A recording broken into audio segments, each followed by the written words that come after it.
By the way.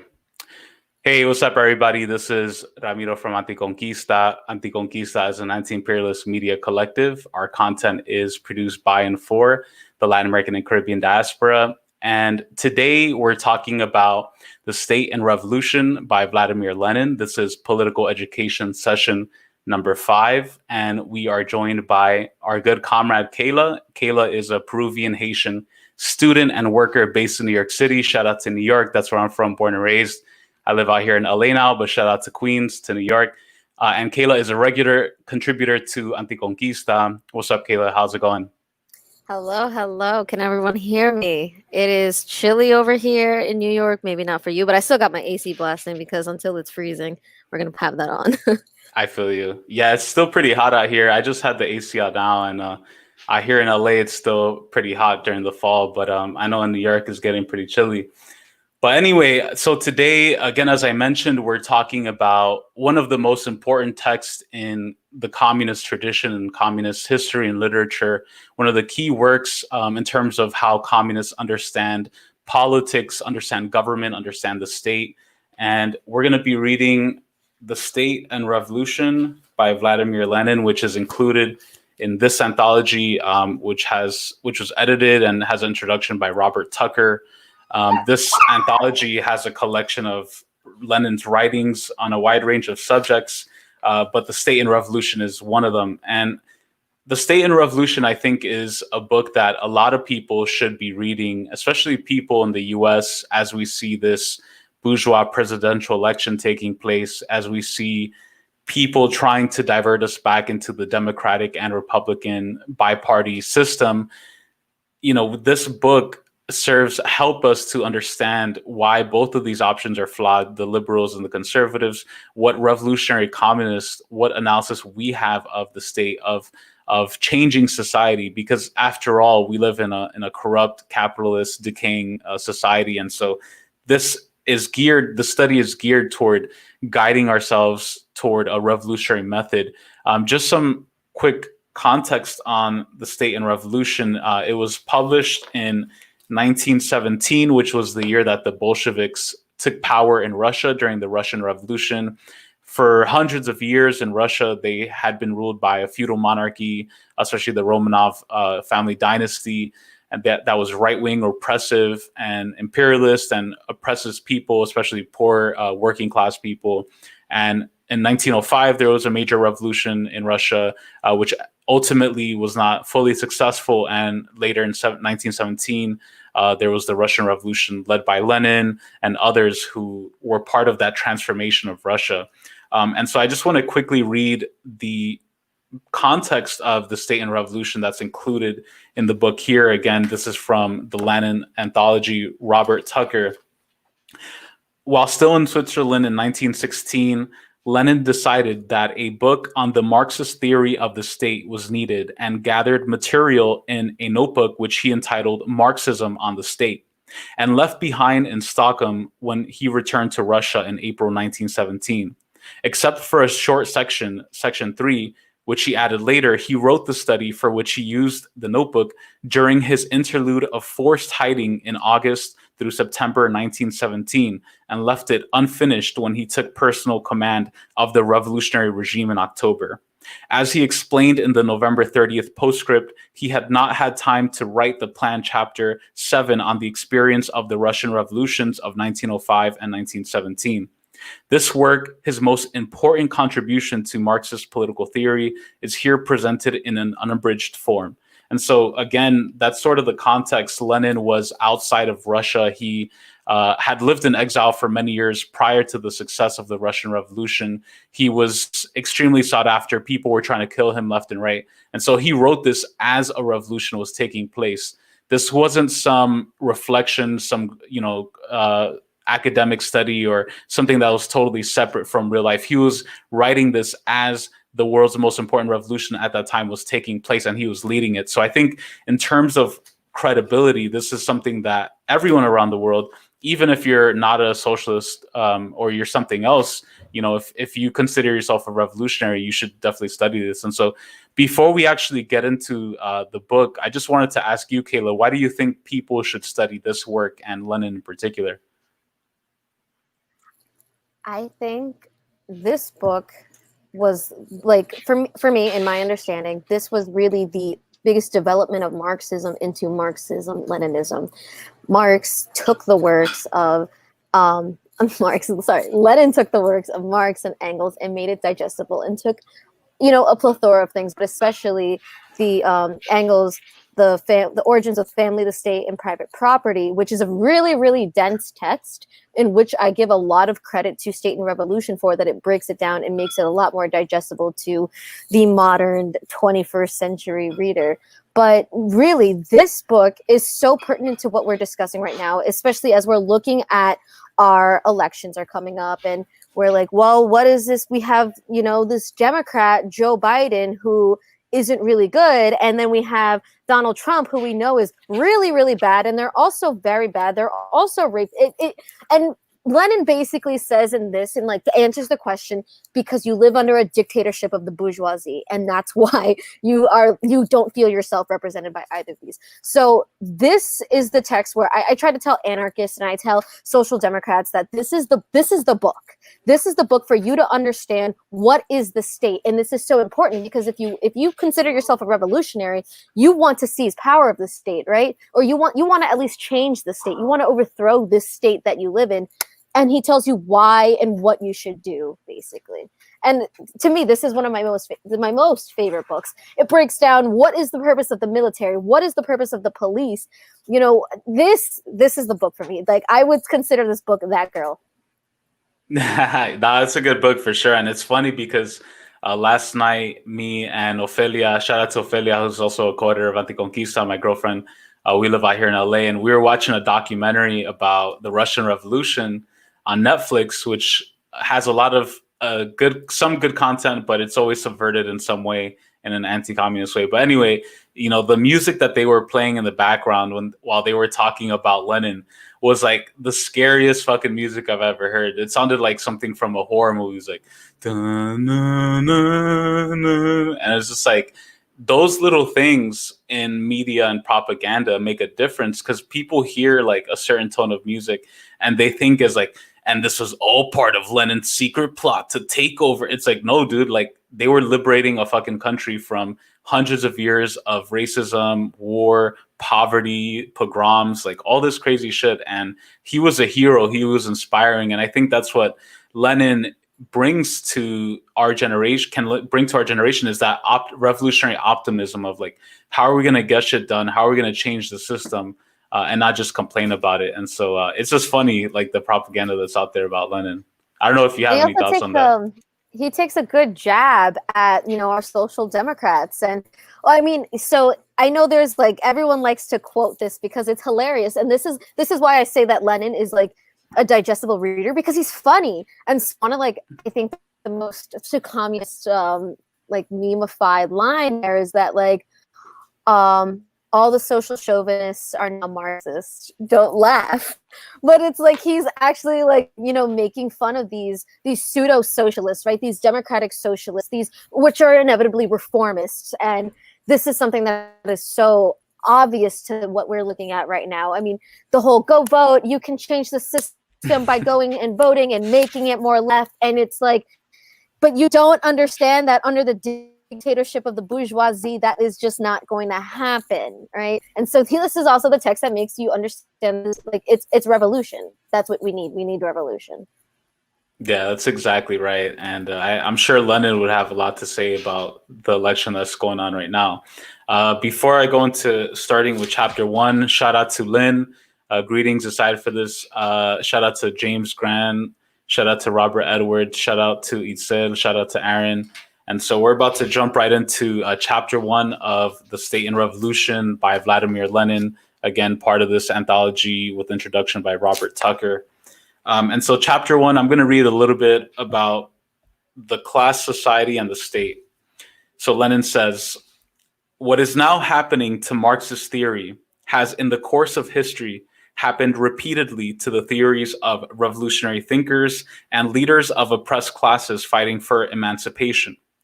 During the lifetime of great revolutionaries, the oppressing classes constantly hounded them, received their theories with the most savage malice, and the most furious hatred and the most unscrupulous campaigns of lies and slander.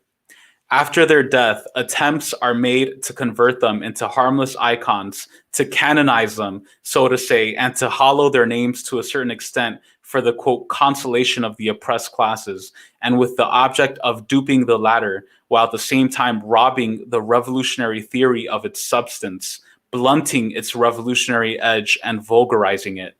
Today, the bourgeoisie and the opportunists within the labor movement concur in this doctoring of Marxism.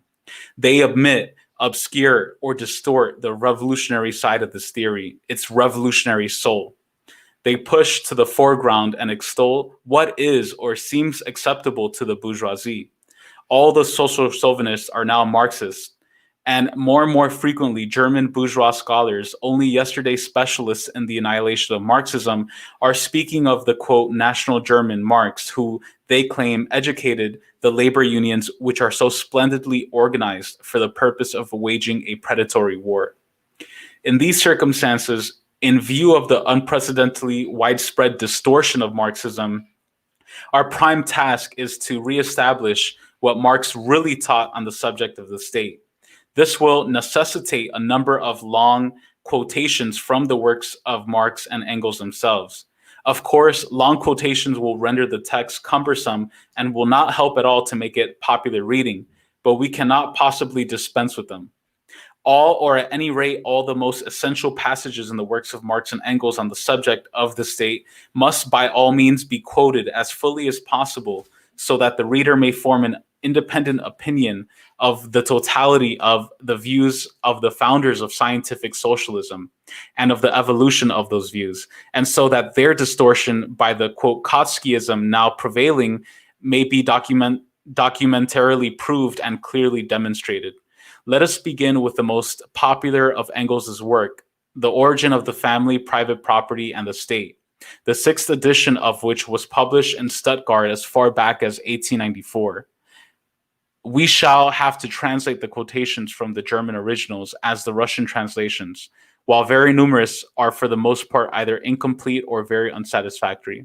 Summing up his historical analysis, Engels says, quote, "The state is, therefore, by no means a power forced on society from without, just as little as it is, quote, the reality of the ethical idea, the image and reality of reason, as Hegel maintains. Rather, it is a product," and he's talking about the state, "it is a product of society at a certain stage of development. It is the admission that this society has become entangled in an insoluble contradiction with itself, that it has split into irreconcilable antagonisms, which is powerless to dispel.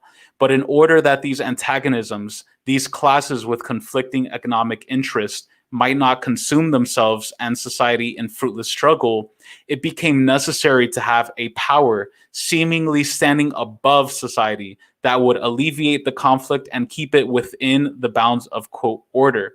And this power, arisen out of society, but placing itself above it and alienating itself more and more from it, is the state," unquote. So that's Engels. And Lenin goes on, "This expresses with perfect clarity the basic idea of Marxism with regard to the historical role and the meaning of the state. The state is a product and a manifestation of the irreconcilability of class antagonisms. The state arises where, when, and insofar as class antagonisms objectively cannot be reconciled. And conversely, the existence of the state proves that the class antagonisms are irreconcilable. It is on this most important and fundamental point that the distortion of Marxism, proceeding along two main lines, begins." And here, the two main lines he's talking about, kind of what we were talking about before, how anarchists view the state, they never want to use the state. They view it in a different way than communists do, but also social democrats, or Trotsky is who he refers to here. On the one hand, the bourgeois, and particularly the petty bourgeois ideologists, compelled under the weight of indisputable historical facts to admit that the state only exists where there are class antagonisms and a class struggle, quote, correct Marx in such a way as to make it appear that the state is an organ for the reconciliation of classes. According to Marx, the state could neither have arisen nor maintained itself had it been possible to reconcile classes.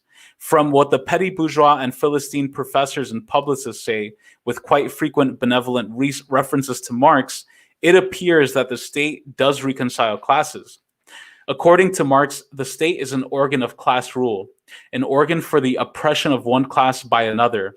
It is the creation of order, which legalizes and perpetuates this oppression by moderating the conflict between the classes. In the opinion of the petty bourgeois politicians, however, order means the reconciliation of classes and not the oppression of one class by another. To alleviate the conflict means reconciling classes and not depriving the oppressed classes of definite means and methods of struggle to overthrow the oppressors. In part 2 of this chapter, when he discusses special bodies of armed men and prisons, Engels says, quote, as distinct from the old Gentile, tribal, or clan order, the state first divides its subjects according to territory.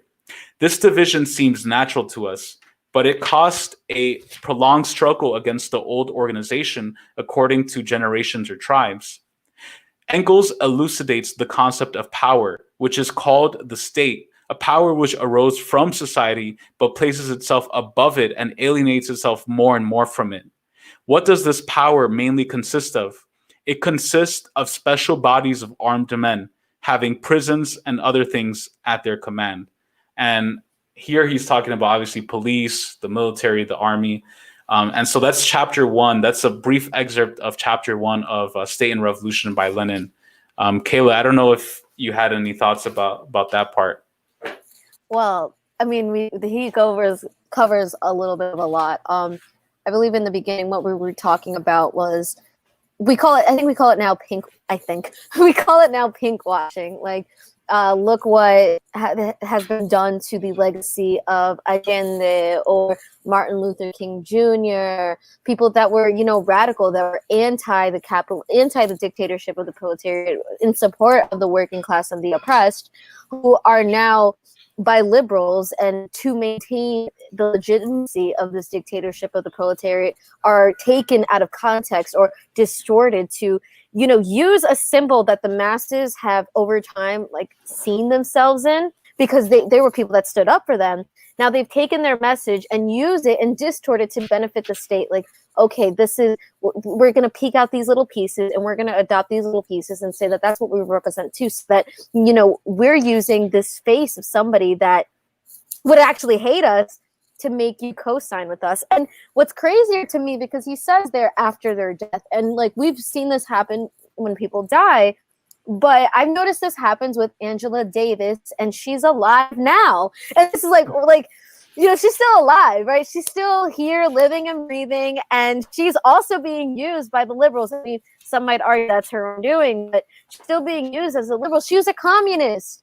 She was a revolutionary. She said this to this day, she'll say this herself, she does want to see the overthrowing of the United States government. But now she's used for Black Lives Matter liberalism, go vote for Joe Biden, who wrote the 1994 crime bill and would gladly put all of us communists behind bars and let us rot away. So that was interesting.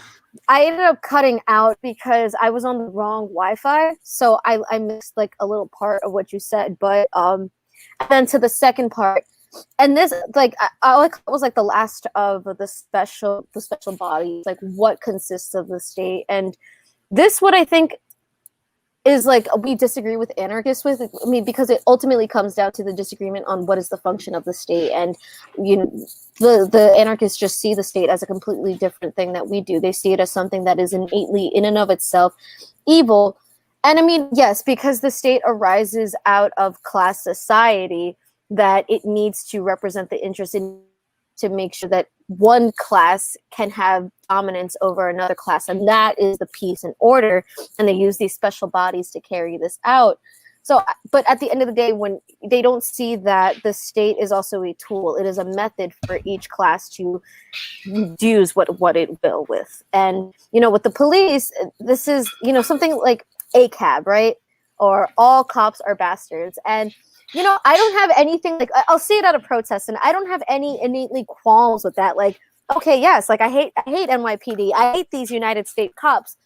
But then you can flip it on its head and we talk about like the police in Cuba or the police in China, and they're completely different than the police in the United States, because the existence of the police is neither good nor bad. The police is an arm, it is a body of the state, and it depends on who is in control of the state. And so we have it here, who owns the NYPD are the Wall Street billionaires, versus like in Cuba, who controls the state? It's the workers, and they use the police to meet their demands.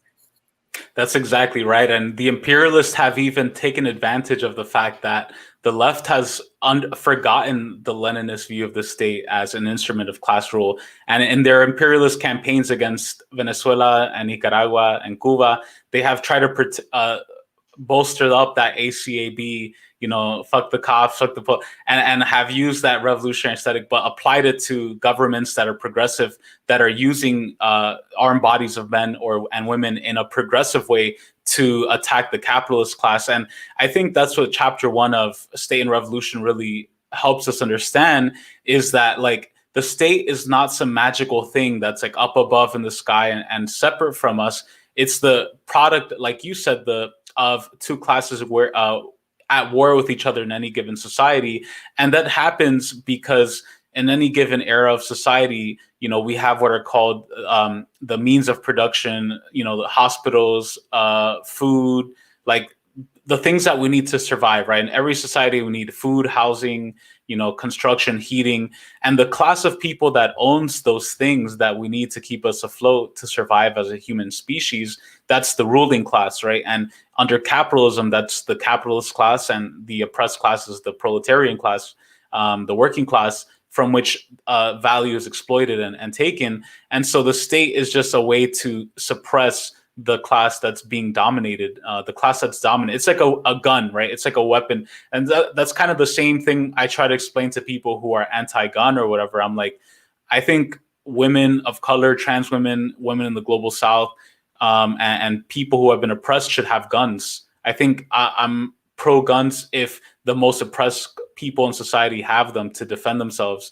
in a defensive revolutionary way. And I think that that's how we should view the state, and because anarchists have a more idealist view, what Engels would call utopian socialism, where they think that a revolution would just happen by just starting a drum circle and burning sage and just kumbaya, like, no, you need an organized, disciplined military force, an organized, disciplined people to overthrow the oppressing class, And I want to make this very clear, because this kind of comes out a lot when we look at like gusanos or escualidos, or like all these people that are like, I fled this communist government because it's so bad, right? In a socialist government, a good socialist government tries to implement the dictatorship of the proletariat. Just like under the dictatorship of the bourgeoisie is dominating and oppressing and like keeping us down. It is keeping us down. In a dictatorship of the proletariat, we are keeping the capitalist class, well, not we here, but in the dictatorship of the proletariat, the state is to keep the capitalist class down. So are we all clear that in socialism, we are going to oppress the capitalists, and they are going to cry oppression, and that's fine. That is how we get to communism. So when you see all these refugees that are like, I fled socialism, it's because they were rightfully being oppressed for being people of wealth, people that own the means of production, and having that wealth that ultimately comes from the exploitation of the masses, and that's fine. Let them. Yeah. But we're going to do what we need to do for all of people, Exactly. No, that's exactly right. And it just like alludes to the idea that like we've already been at war. The imperialists, the capitalists, the ruling class has been oppressing our people, our class, for hundreds of years. The war has been started, and it's just a matter of responding. And so I'm going to go right into chapter 2. Again, we're reading The State and Revolution, Vladimir Lenin, from the Lenin Anthology. Shout out to everybody who's watching this live. Shout out to Anthony. Shout out to James. Everybody who's on. And so chapter 2, Lenin talks a little bit about the eve of the revolution, right? He talks about the experience in the mid 1800s. A lot of people misunderstand Marx, even unfortunately on the left. There's this view that Marx was like just some guy at a library writing, which part of his life was doing that. But Lenin in the mid 1800s and Engels, they were actively organizing in Germany.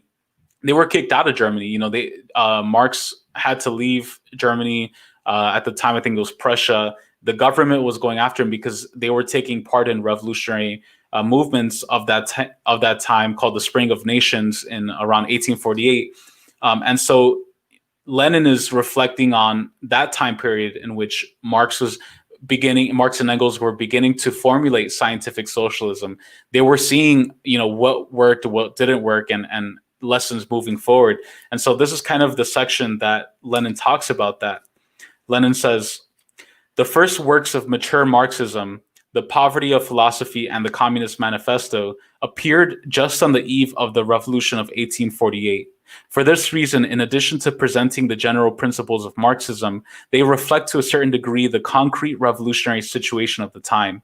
It will therefore be more expedient, perhaps, to examine what the authors of these works said about the state immediately before they drew conclusions from the experience of the years 1848 to 1851. In The Poverty of Philosophy, Marx wrote, quote, the working class, in the course of development, will substitute for the old bourgeois society an association which will preclude classes and their antagonism, and there will be no more political power proper, since political power is precisely the official expression of class antagonism in bourgeois society, unquote. It is instructive to compare this general exposition of the idea of the state disappearing after the abolition of classes with the exposition contained in the Communist Manifesto written by Marx and Engels a few months later in 1847. Quote, in depicting the most general phases of the development of the proletariat, we trace the more or less veiled civil war raging within existing society up to the point that war breaks out into open revolution, and where the violent overthrow of the bourgeois lays the foundation for the sway of the proletariat. We have seen above that the first step in the revolution by the working class is to raise the proletariat to the position of ruling class, to win the battle of democracy. The proletariat will use its political supremacy to wrest, by degrees, all capital from the bourgeoisie, to centralize all instruments of production in the hands of the state, i.e. of the proletariat, organized as the ruling class, and to increase the total of productive forces as rapidly as possible, unquote. So that was Marx. And back to Lenin. Here we have a formulation of one of the most remarkable and most important ideas of Marxism on the subject of the state, namely the idea of, quote, the dictatorship of the proletariat, as Marx and Engels began to call it after the Paris Commune.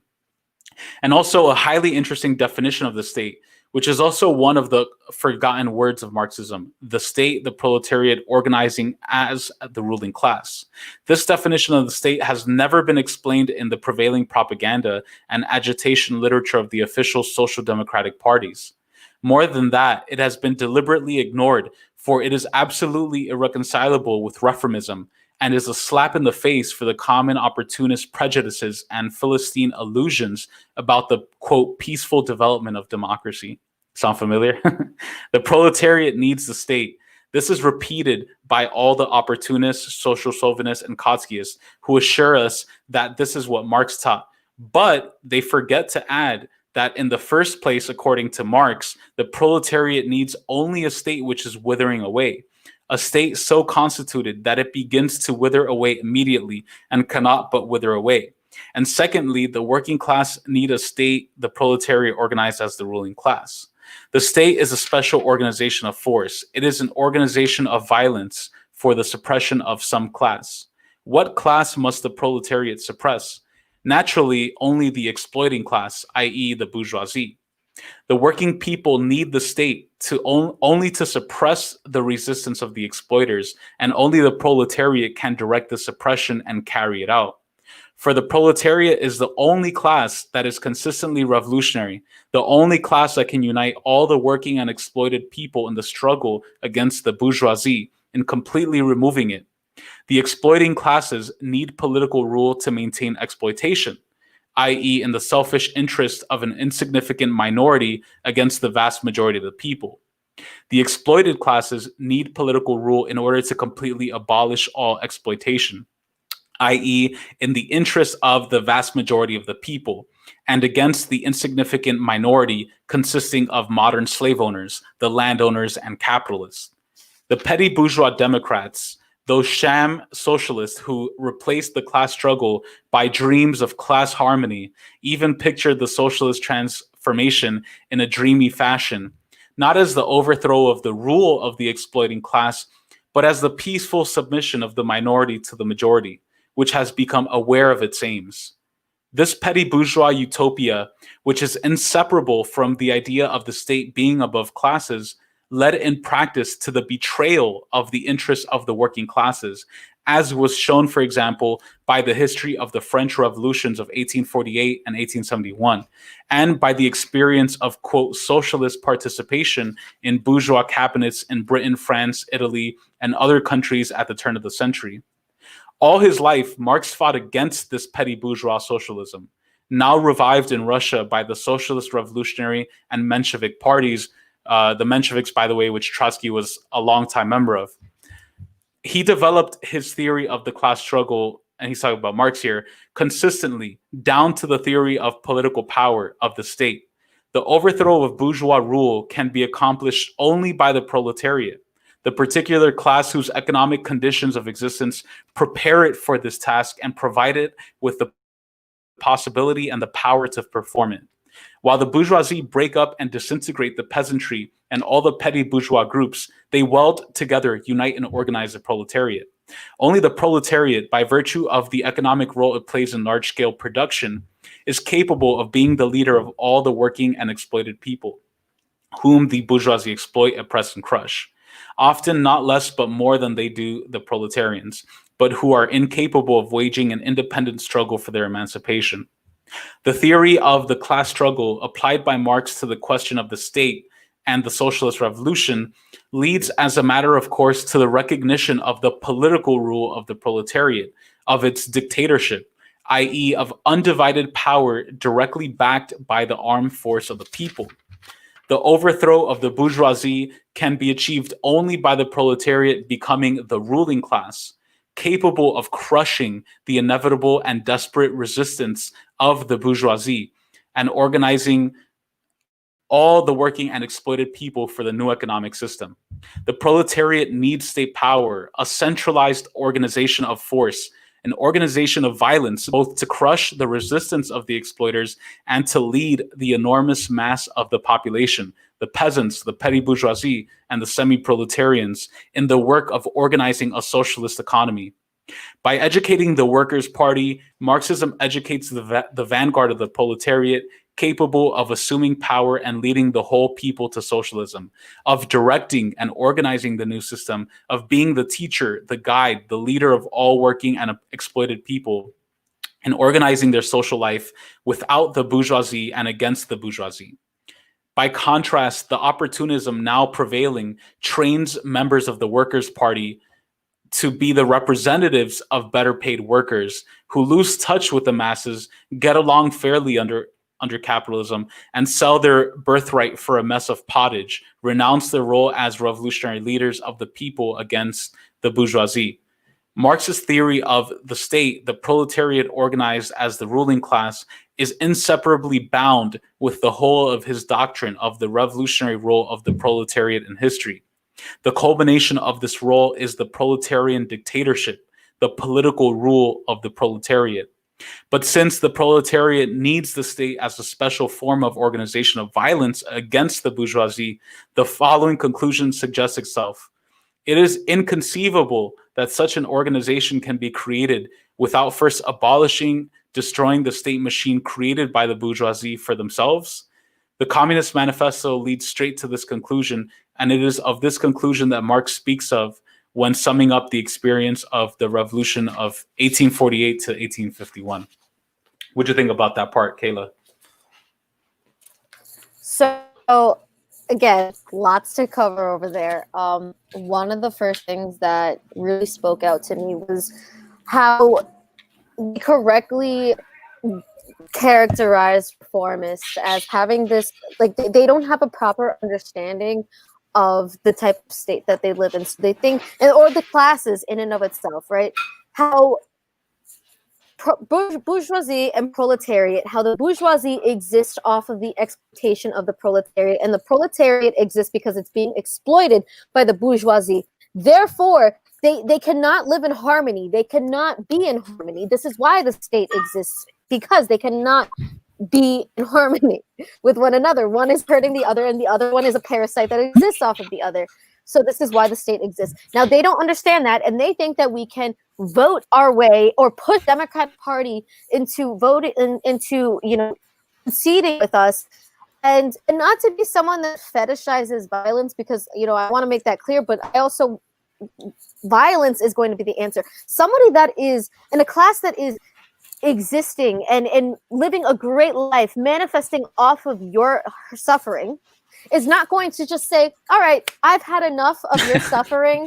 Here are the keys. You know what? You will change as a better class. And yeah, let's all live in kumbaya harmony. That's not going to happen, right? So you need to literally take the power from them, because they're going to exploit the masses until there's nothing left to exploit. If they could, they would. Okay, I'm sorry. But I really enjoyed that. And oh man, there was another part.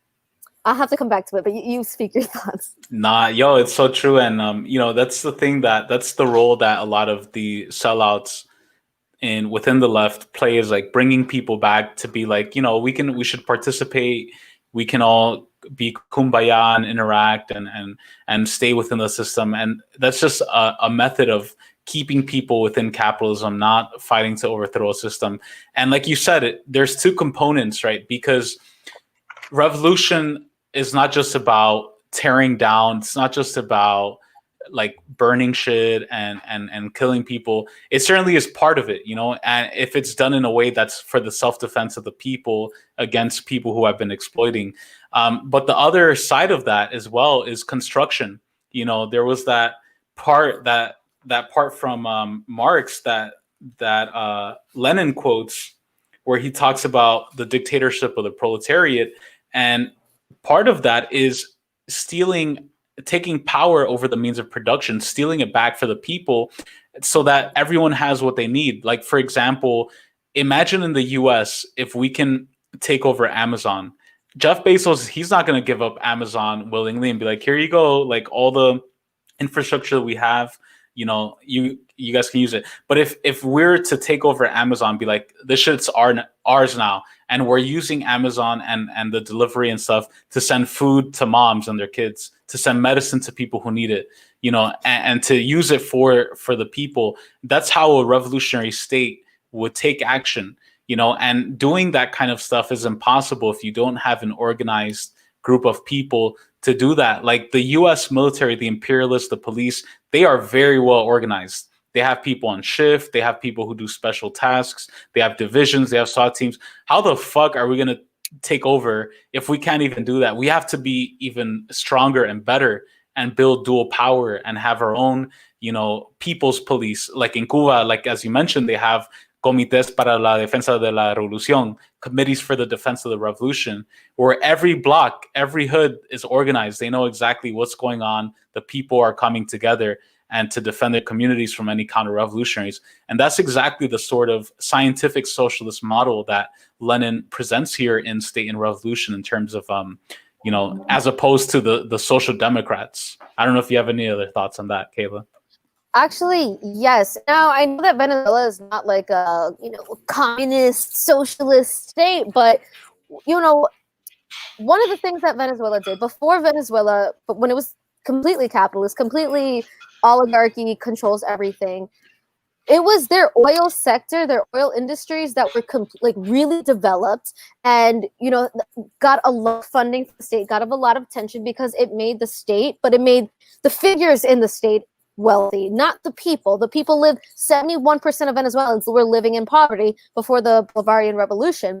And the state now of Venezuela, even though it hasn't done as much because, well, whatever, we'll get to some other time, but what it has done now is it has taken those resources and money that it's building off of the oil industry, and when giving it to the people, building homes, building, farms for people to be able to make food for the country. It's taking and building the country, whereas in the way the capitalists just focused on some sectors that would give them extreme wealth while neglecting others. So it's kind of development with de-development at the same time. And I remember the point that I wanted to say before, where Lenin, I believe this is where Lenin was saying, he talks about what is the revolutionary class. And I see today that there's a lot of blurring of the lines of what is the revolutionary class. What does it mean to be the most revolutionary? It doesn't mean always being the most left-wing. It doesn't mean having all the right ideas. What is the revolutionary class? It's the proletariat. And the proletariat is the revolutionary class because the economy rests on it. That's why. Now you'll have, your reactionary uncle who says some wild things sometimes, but that doesn't mean he's without revolutionary potential, because he is, for example, he's a worker. He is a worker. And he, in and of that itself, he is part of the revolutionary class. And it is our job as communists to organize them and, make them understand these nuances that we're talking about right now. And then we can do a cultural revolution afterwards. Yeah, that's exactly right. I'm always in favor of getting rid of this notion of like ideological purity, that everyone has to be pure 100% ultra communist. It's like some of the most revolutionary people out there doing some of those most revolutionary things have never even read this book or Marx. And, that's not necessarily a bad thing. And women, moms, those are some of the fiercest fighters for a class out there. And, that's something that people have to stand. And shout out to everybody who's on the chat right now. Shout out to Anthony Reyes. Shout out to Robert Diaz. Robert said, I really appreciate his conception of the state as an instrument of oppression of one class by another. So it logically follows that a state built to end class contradictions would naturally wither. The 80s Wolf said, anarchists are stuck in idealism, just like most leaning on libertarian-esque side of things. Samuel Garcia, the production under the relations of the dictatorship of the proletariat is greatly improved to capitalism. Coronavirus has made that clear. Shout out to everybody who's on here. Robert said, yo, Kayla is snapping. Yo, Kayla's going in, dropping knowledge on us. And it's really appreciated. Oh, by the way, for those who are tuning in, listening, or watching, make sure to go to our YouTube channel. Kayla did a separate video on the Leninist theory of the state, where she kind of goes in to this work and others about the Leninist view. Quinn said, Ramiro, I was wondering if you have any opinion or knowledge about Salvador Allende and Stanford Beer trying to create a communist society in Chile with cybernetic. I don't. I mean, I know a little bit of Salvador Allende. I'm sure Kayla does as well, but that's I would have to look into that. Cool.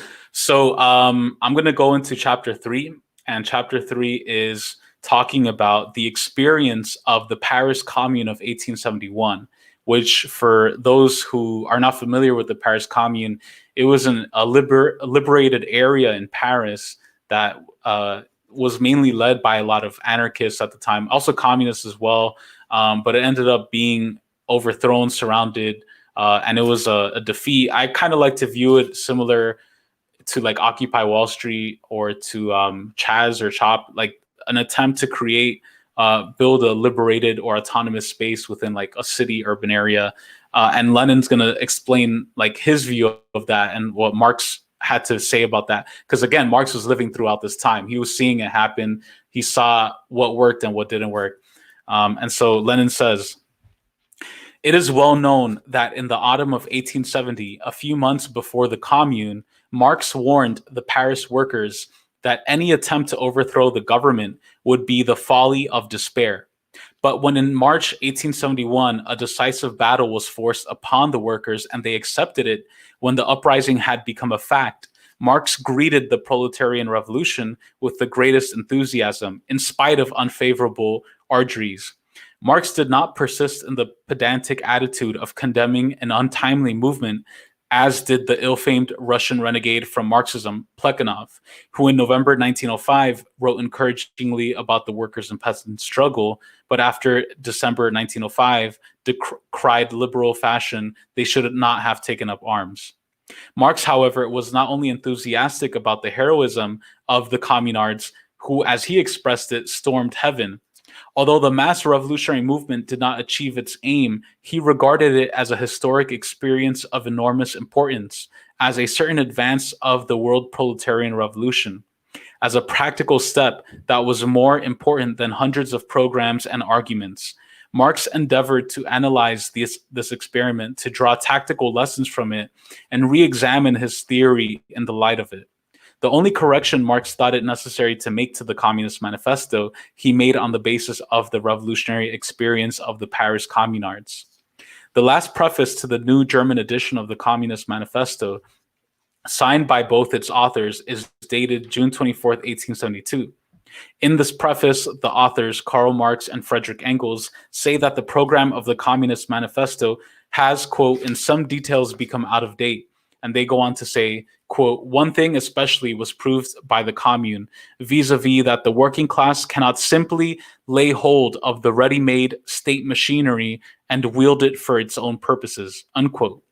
The authors took the words that are in single quotation marks in this passage from Marx's book, The Civil War in France. Thus, Marx and Engels regarded one principal and fundamental lesson of the Paris Commune as being of such enormous importance that they introduced it as an important correction into the Communist Manifesto. Most characteristically, it is this important correction that has been distorted by the opportunists, and its meaning probably is not known to 9/10, if not 9/900 of the readers of the Communist Manifesto. As a matter of fact, the exact opposite is the case. Marx's idea is that the working class must break up, smash the ready-made state machinery, and not confine itself merely to laying hold of it. On April 12, 1871, just at the time of the Commune, Marx wrote to Kugelmann, quote, if you look up the last chapter of my 18th Brumaire, you will find that I declare that the next attempt of the French Revolution will be no longer, as before, to transfer the bureaucratic military machine from one hand to another, but to smash it, unquote. The words, quote, to smash the bureaucratic military machine briefly express the principal lesson of Marxism regarding the task of the proletariat during a revolution in relation to the state. And it is this lesson that has not only been completely ignored, but positively distorted by the prevailing social democratic interpretation of Marxism. It is interesting to note in particular 2 points about the above mentioned quote from Marx. First, he restricts his conclusion to the continent. This was unpredictable in 1871, when Britain was still the model of a purely capitalist country, but without a militarist clique, and to a considerable degree without a bureaucracy. Marx therefore excluded Britain, where a revolution, even a people's revolution, then seemed possible, and indeed was possible, without the precondition of destroying the ready-made state machinery. Today in 1917, at the time of the first great imperialist war, this restriction made by Marx is no longer valid. Both Britain and the United States, the biggest and the last representatives in the whole world of Anglo-Saxon liberty, in the sense that they had no militarist cliques and bureaucracy, have completely sunk into the all-European, filthy, bloody morass of bureaucratic military institutions, which subordinate everything to themselves and suppress everything. Today in Britain and the United States too, the precondition for a real people's revolution is smashing the destruction of the ready-made state machinery. Secondly, particular attention should be paid to Marx's extremely profound remark that the destruction of the bureaucratic military state machine is, quote, the precondition for every real people's revolution, unquote. This idea of a people's revolution seems strange coming from Marx, so that the Russian Plekhanovites and Mensheviks, those followers of Struve who wish to be regarded as Marxists, might possibly declare such an expression to be a slip of the pen on Marx's part. They have reduced Marxism to such a state of wretchedly liberal distortion that nothing exists for them beyond the antithesis between bourgeois revolution and proletarian revolution. And even this antithesis they interpret in an utterly lifeless way. If we take the revolutions of the 20th century as examples, we shall, of course, have to admit that the Portuguese and the Turkish revolutions are both bourgeois revolutions. Neither of them, however, is a people's revolution, since in neither does the mass of the people, their vast majority, come out actively, independently, with their own economic and political demands to any noticeable degree. By contrast, although the Russian bourgeois revolution of 1905 displayed no such brilliant successes, It was undoubtedly a real people's revolution, since the mass of the people, their majority, and the very lowest social groups, crushed by oppression and exploitation, rose independently and stamped on the entire course of the revolution the imprint of their own demands and their attempts to build in their own way a new society in the place of the old society that was being destroyed. What is to replace the smashed state machine? In 1847, in the Communist Manifesto, Marx's answer to this question was as yet a purely abstract one. To be exact, it was an answer that indicated the tasks, but not the ways of accomplishing them. The answer given in the Communist Manifesto was that this machine was to be replaced by, quote, the proletariat organized as the ruling class, unquote, by the winning of the battle of democracy. Marx did not indulge in utopias. He expected the experience of the mass movement to provide the reply to the question as to the specific forms this organization of the proletariat as a ruling class would assume, and as to the exact manner in which this organization would be combined with the most complete, most consistent winning of the battle of democracy. Marx subjected the experience of the commune, meager as it was, to the most careful analysis in the Civil War in France.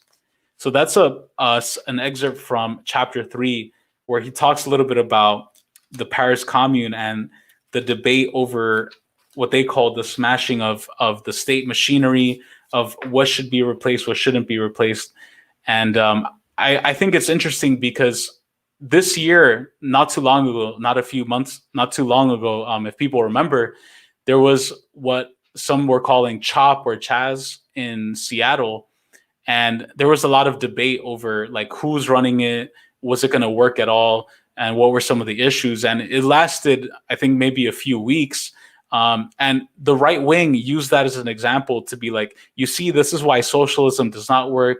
This is why you need to conform and blah, blah, blah. But as communists, we can critique that. And that's kind of what Lenin and Marx are doing in this excerpt, where they were kind of looking at what the people in Paris were doing at the time to see why it failed and why you need a different method of revolution. What do you think, Kayla? So this is kind of moving away a little bit from like the whole anarchist approach to like this question, like how taking this and putting it into anarchist context, like whatever, but more about like the bourgeois revolution part. Because I think a lot about, for some odd reason, I just keep thinking about it, up at night about it, the Ukrainian Euromaidan and the Belarusian uprising right now. And what are these kinds of, let's just look at Maidan to make it simple. What is this revolution? They call it the Ukrainian Revolution that happened in 2014. And maybe you could say that there were workers there. It was popular. There were lots of people that were there. But what their demands in this revolution that they had, it wasn't something that represented the interests of the people. It was demands that were made up by the bourgeoisie in it. And when they finally took out their president, because it was different than a coup. It wasn't like the military came and said, who was then the president, Yanukovych, needs to step down. It was that the people forced him into resigning, and they put in their own president. So it was, in all intents and purposes, it was a kind of a revolution, but they kept all of the same institutions as before. The oligarchy still controlled the Ukrainian government. Now you just have a different face of it. And that's why the Ukrainian conditions got even worse after Euromaidan than it was before, because they just legitimized and put in all their power to an oligarchy. It wasn't a people's revolution, though it was a revolution where you could find the bourgeoisie, the petite bourgeoisie, in some sectors of the working class. So that's just all I wanted to say about that. So, and that's important, I think, because, so like when we go back to Belarus, a lot of people would say that there's so many people at these protests. These must mean that they're popular, but what are their aims? What are their missions? Who are the people that are there? It is like, is it something that benefits the people, or is it something that's just to legitimize a bourgeois state and strengthen a bourgeois state and the bourgeoisie? That's exactly right. And it kind of alludes to this understanding that we have as communists that not all protests are revolutionary and not all governments are reactionary. And that's because of our scientific socialist approach. We understand that the state in itself inherently is not reactionary. Or protests in themselves are not inherently revolutionary. They're just manifestations of particular classes within different societies manifesting themselves, like we see with opposition protests in like Venezuela and in the Ukraine, the fascists that are portrayed as these popular uprisings. And again, shout out to everyone on the chat right now. Andres Lopez said, liberals don't understand that arming of the proletariat is not the same as the arming of the state and the fascists. That's exactly right. And then Candy said, we spend more time fighting liberals here than others. I raise revolutionaries. My kids are my camaradas and believe in arming our brothers and sisters. And sadly, most my best warriors are locked up. Thank you for your work. Shout out to Candy. That's what's up. Great to hear that, Candy. Shout out to Camilo. Shout out to Volti. To everybody who's watching, listening right now. Yeah, that's exactly right. And it's like, you know, I feel like in understanding it, I think it's so important to emphasize also like dialectics, right? And what is like dialectical materialism in terms of like philosophy. And so dialectics is this understanding that Marx and Lenin had as communists, that, you know, in different societies, there's like two classes, like we talked about before, that are wearing against each other. And every entity in life, there are two components, right? For every day, there's nighttime and daytime. There's hot and cold. There's left and right. And one without the other wouldn't exist. And we've seen this duality expressed in different ways in society, yin and yang, you know, in ancient Mayan and Inca philosophy. They talk about like the sun and the moon and how they interact. And so in every component in reality, there's two parts that contradict each other, that are polar opposites, but they wouldn't exist with one another. So for example, under capitalism, there wouldn't be rich people if there wasn't exploited working class people, right? And there's this illusion that liberals and Democrats have, that it's like, we can all be rich, you know, everyone could be a millionaire, everyone can have like flying like jets and skyscrapers. And it's like, no, like someone's wealth is based, it's a relationship, it's based on the exploitation and marginalization of somebody else. And I think that with that dialectical understanding of society, we can accurately understand the state as being the intermediary between these two warring classes. So I'm going to just read a bit from chapter 4, one last part, and then we can discuss some more, because I know we're a little short on time here. But shout out to everybody who's watching and listening. So chapter 4, Lenin talks about Friedrich Engels, and some of his further elaborations on the view of the state and what the state is. In his work, The Housing Question, Engels already took into account the experience of the Commune. He's talking about the Paris Commune, and dealt several times with the tasks of the revolution in relation to the state.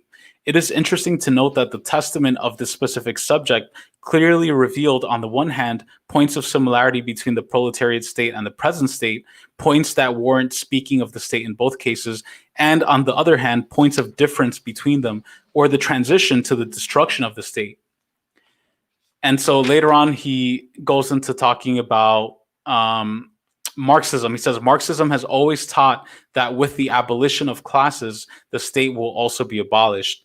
The well-known passage on the withering away of the state in Anti-Düring accuses the anarchists not simply of favoring the abolition of the state, but of preaching that the state can be abolished overnight. As the now prevailing social democratic doctrine completely distorts the relation of Marxism to anarchism on the question of the abolition of the state, it will be particularly useful to recall a certain controversy in which Marx and Engels came out against the anarchists. And this is going into the controversy with the anarchists.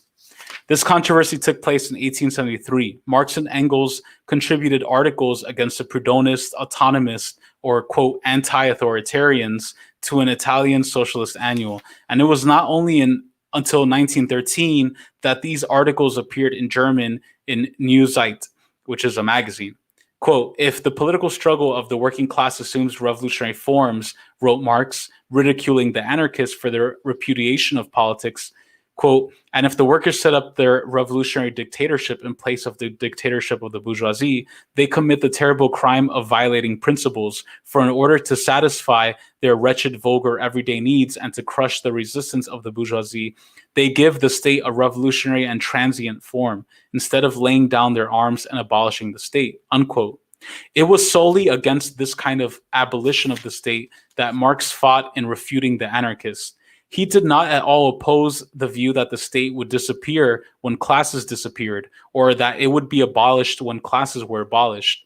What he did oppose was the proposition that the workers should renounce the use of arms, organized violence, that is, the state, which is to serve to crush the resistance of the bourgeoisie. To prevent the true meaning of his struggle against anarchism from being distorted, Marx expressly emphasized the, quote, revolutionary and transient form of the state which the proletariat needs. The proletariat needs the state only temporarily. We do not at all differ with the anarchists on the question of the abolition of the state as the aim. We maintain that to achieve this aim, we must temporarily make use of the instruments, resources, and methods of state power against the exploiters, just as the temporary dictatorship of the oppressed class is necessary for the abolition of classes in themselves. Marx chooses the sharpest and clearest way of stating his case against the anarchists. After overthrowing the yoke of the capitalists, should the workers lay down their arms or use them against the capitalists in order to crush their resistance? But what is the systematic use of arms by one class against another, if not a transient form of the state? Let every social democrat ask himself, is that how he has been posing the question of the state in controversy with the anarchists? Is that how it has been posed by the vast majority of the official socialist parties of the Second International?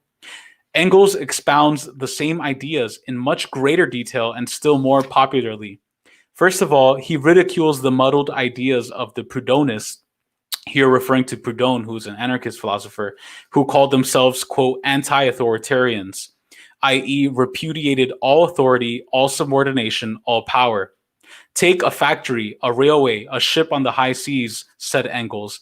It is not clear that not one of these complex technical establishments, based on the use of machinery and the systematic cooperation of many people, could function without a certain amount of subordination and consistently without a certain amount of authority or power. When I counter the most rabid anti-authoritarians with these arguments, the only answer they could give me is the following. Oh, that's true, except that here it is not a question of authority with which we vest our delegates, but of a commission. These people imagine they can change a thing by changing its name. Having thus shown that authority and autonomy are relative terms, that the sphere of their application varies with the various phases of social development, that it is absurd to take them as absolutes, and adding that the sphere of application of machinery and large-scale production is steadily expanding, Engels passes from the general discussion of authority to the general question of the state. And so there, again, is kind of the critique of anarchism, the critique of this view, this liberal, in my opinion, reactionary view of like, we're against all authority, we're against all force. I think that if we look at history, historically, all successful revolutions, socialist or not, have been carried out by force, because societies are born in blood. Capitalism was born in blood, as Marx says, and capitalism will die in blood as well. And so that's kind of an interesting critique, because I see that all the time. People hit us up, ANTICONQUISTA, they're like, we're against authority, like, you know, you're being authoritarian and all this like liberal bullshit. I'm just like, do you want to get this shit done or not? You know? What do you think, Kayla? Yeah, you know, and this is the problem with some people, is that they take revolution as something more moralistic, and it's like you kind of said it before, like an ideological purity, but not like based in like material reality. I had a conversation with an anarchist once because they were like, "Oh, I'm against authority," and I explained to them that like if we wanted to have a people's revolution, and you're gonna have to fight, like, for example, like the Proud Boys. You know, and basically they were just saying that, no, I wouldn't do it because it's like, who makes the decision of whether I get to kill them or not? I don't know.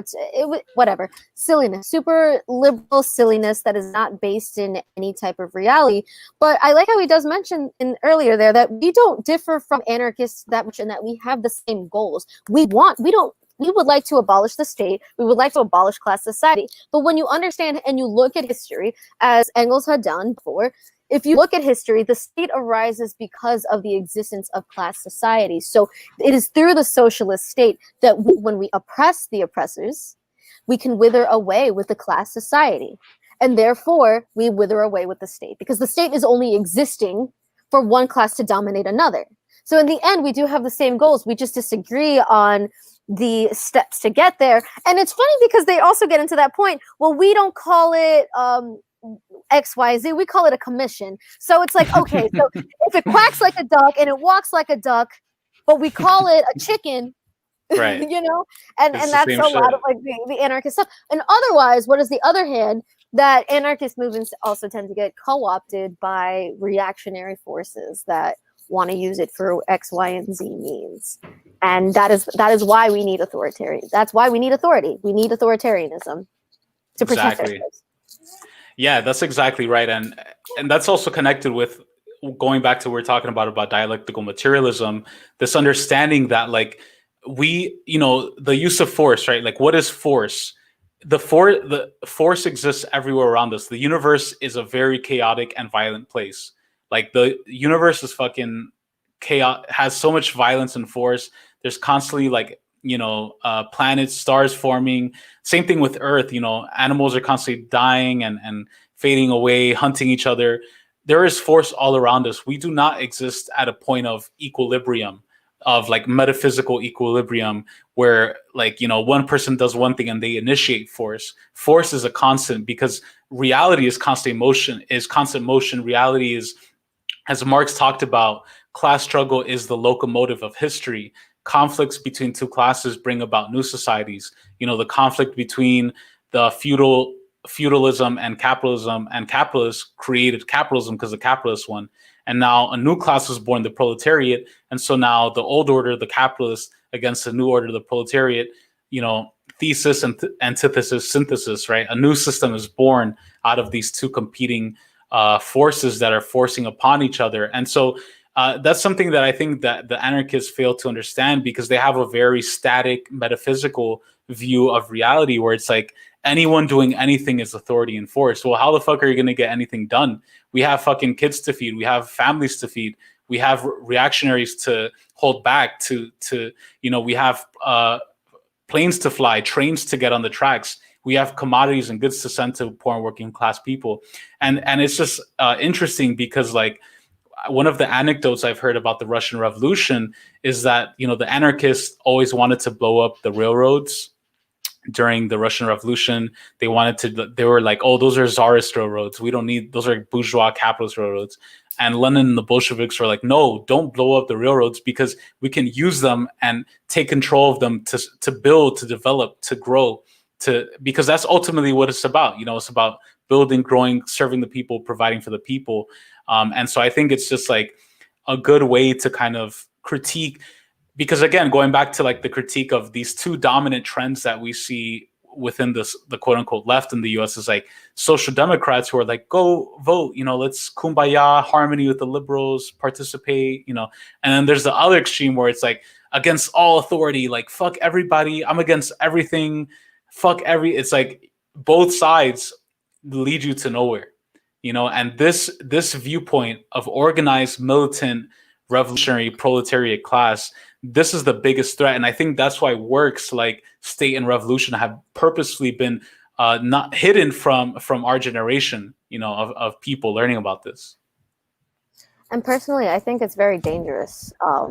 I could tell you from in New York City, while we've had like these, when we call it uprising protests started, you know, when it started in May with the George Floyd, and it's just building more momentum as just in like anti-police protests, they've been largely forced to be anti-leadership. Like you will hear people at the protests say, there are no leaders, we're just people here. And what ends up happening? Mass arrests every time. You have some bozo taking everybody to X, Y, and Z. Everyone's going this way, everyone's going that way, and there's no cohesion, there's no cooperation. There's just random people that have no really cohesive and consistent political analysis that are saying, let's do this, let's take the bridge, let's go down to the park. And you break down your movement and it becomes really dangerous for the reactionary violent forces to come and attack you. And that's the thing, because I honestly, I don't believe that anarchists will be able to get at the rage of the people. They won't be able to make sense to the people because, like you said before, it's very metaphysical, it's very idealist, their kind of understanding. And I think largely the working class will reject that. However, because of this, because of what I just mentioned, they are still very dangerous. Yeah, definitely. And it's like around the world, like in the global south especially, decentralization and lack of authority, that's capitalism. Like capitalism is the anarchy of production. Capitalism is the fact that we have more empty homes, and like we have enough empty homes to house homeless people, you know, unhoused people. We have enough food in the world to feed everybody. It's not a lack of materials, it's the way it's distributed, the way the economy is organized. It's not rational, right? Because profits rule and not the people. You know, people's needs aren't coming first, but profits are, and that creates anarchism. You know, go to, like, for me, for example, my family's from Honduras. Like in Honduras, everything's privatized. Everything's like monopolized. There's no order. Everything's chaos. You're fucked. Like if you don't have healthcare, if you can't get food, like you're fucked. Same thing in Haiti, same thing in countries all across Latin America and the Caribbean and Peru and Brazil. There's anarchy, and what people want is order. People want to know, like, I can feed my kids, I have somewhere to live. But part of that is the sacrifice. It's like you also have to be disciplined. You have to submit to the will of the masses. You have to be a soldier for the people and work in a coordinated way, because after all, humans are collective beings. Humans wouldn't have evolved to the point where they are now without working together collectively, but in a way that's moving towards something, you know, not in this like decentralized way. And so overall, you know, just kind of recapping State and Revolution, which was published in 1917, I think that's the fundamental point that we can take from it, right? Is like the state is not this magical thing. The state is not some evil thing in the corner that's like drinking baby blood, and like it's not a thing. It's not a material thing. It's something. It's a class instrument. Yeah, it's just like, you know, people have to get away from this view. Like they're like the state. I'm like, yeah, the state is organized by the class that dominates, and we need to take control of that. The same way, if you're in a situation where someone's trying to kill you or rob you and they have a gun, like instead of like throwing the gun away, like take the gun and point it back at them and be like, yo, get the fuck out of here. Like, don't fucking rob me, you know? Ramiro, that's a really great analogy. I'm going to take that one day. That is really good. Exactly. That's so true. And even like Mao says, you know, Mao Zedong in China, he says, we wage war to end war, right? We pick up the gun to put down the gun. And that's the only way that you can resolve contradictions in society. And so just kind of looking through the chats here, Andres Lopez said, anarchists may do some good stuff, but without leadership of Revolutionary Party and military strength, outsiders can come and destroy the state. Someone was talking about the anarchists in Spain. Yeah, I don't know, Kayla, if you have any other thoughts before we wrap up here. I think we've covered a lot. Yeah, no, I think we've covered a lot. All that I was going to finish up saying, you know what, honestly, I forgot. I'm so sorry. I feel you. Yo, I had to take a nap today. I feel you. Yo, all of us, like, I feel like in general, this year has been taking a toll on a lot of people, mentally, physically, emotionally. I remembered. This is important. And I think this is very important. We were going back to saying law and order, and this is why the state is very important. Your average person, your average working class person doesn't want to like see riots and chaos and violence on the street. And this is why I think it's, you know, very dangerous. Why Putin, or why, I don't even want to get into Trump, but why someone like Putin, right, will get a lot of support. He's a liberal, but what he does is he also brings a lot of stability. Russia had a lot of chaos. Same thing with Belarus, had a lot of chaos after the coup d'etat of the Soviet Union.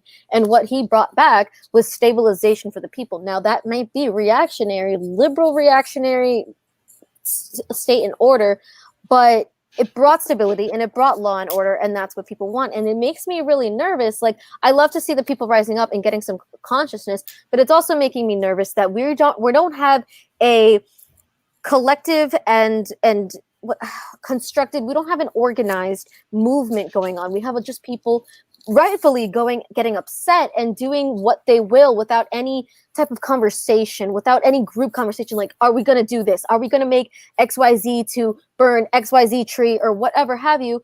And it makes the other people that are not involved, it's making all the workers kind of nervous. And I'm afraid that we're going to lead them into the hands back to the state at the same time.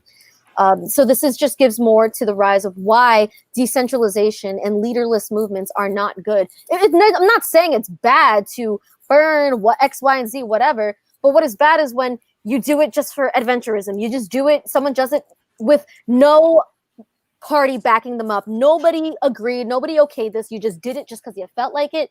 Could have some serious consequences. That's so true. And even I've seen that happen in New York. Like I said before, I was born and raised in New York. And when I lived out there, I remember I was at one protest one time in Manhattan. And, it was a bunch of us. And we were with some people who were undocumented, who were revolutionaries, who were protesting. And there was like some white anarchist kids who came all dressed up in their little outfits and like ready to fucking LARP or whatever. And they were fucking putting the people who were protesting who were undocumented at risk because they started like throwing down trash cans. They started like trying to break shit, trying to break windows. And we're like, yo, calm the fuck down. Like, we have moms here who they're going to not be able to see their kids anymore if you do that shit. And if ICE comes and if the police comes, and like, that's what people have to get away. Like, it's not some cosplay fucking like, living out some fantasy of like dressing up and breaking shit. It's like, at the end of the day, everything should have the purpose of maintaining the security, stability of our people, our moms, our sisters, our brothers who are hurting, who are vulnerable, making sure that they're safe, defending them. And if that means, if the police come and attack us or military attack us, and that means fighting back, then so be it. But we shouldn't be in this like edgy teen like shit where we're just like breaking shit for no reason. And I've noticed that tends to happen, especially with a lot of white anarchists, that they're not sensitive to that like vulnerability. Like, if you're undocumented, you're one of those actions, like, you're kind of fucked, Yeah, it needs to be calculated. Nothing is wrong. Like we just said this whole time, violence is going to be necessary, but it needs to be calculated. It needs to be coordinated. And something like that would never happen if there was an organized party there saying, no, we're not going to do anything like that because we have some vulnerable, very necessary people. These are the type of people that we need here. These are, the most oppressed. But we're not going to put them in danger and then lose their trust, which is something that anarchists do, which is why I bring it back down to organization, centralization, and take the state. Exactly. And even like the symbol of like the communist socialist symbol of the 5-pointed red star, it's like we're stronger together as a fist, right? Like, if we come together, it's like if I'm trying to hit somebody with my 5 fingers in different directions and I'm just like that's not going to have an impact. You know what I'm saying? But if I combine them together in a central way, you have more power here. You could fuck up your opponent stronger. And that's what we kind of have to keep in mind. It's like we have to come together, unite, and as one fist, powerful fist to break the enemy. Because otherwise, if we're all trying to do our own shit, someone could fuck up this finger, someone could fuck up that finger, and so I think that's like a cool way to kind of remember the Leninist understanding of the state. But anyway, thank you so much, Kayla. It was really dope to speak with you. As always, you have really good insight. Again, Kayla is a Peruvian-Haitian student and worker based in New York City, regular contributor to ANTICONQUISTA. Make sure to check out her video on Belarus on our YouTube channel. We got the subtitles up in Spanish and Croatian, and also her video on the Leninist theory of the state. Make sure to follow ANTICONQUISTA at ANTICONQUISTA. YouTube, Facebook, IG, all the platforms. Shout out to everybody here. Shout out to Andres. Shout out to Candy. Peace out, everybody. Have a great day. Peace out, Kayla. Good night.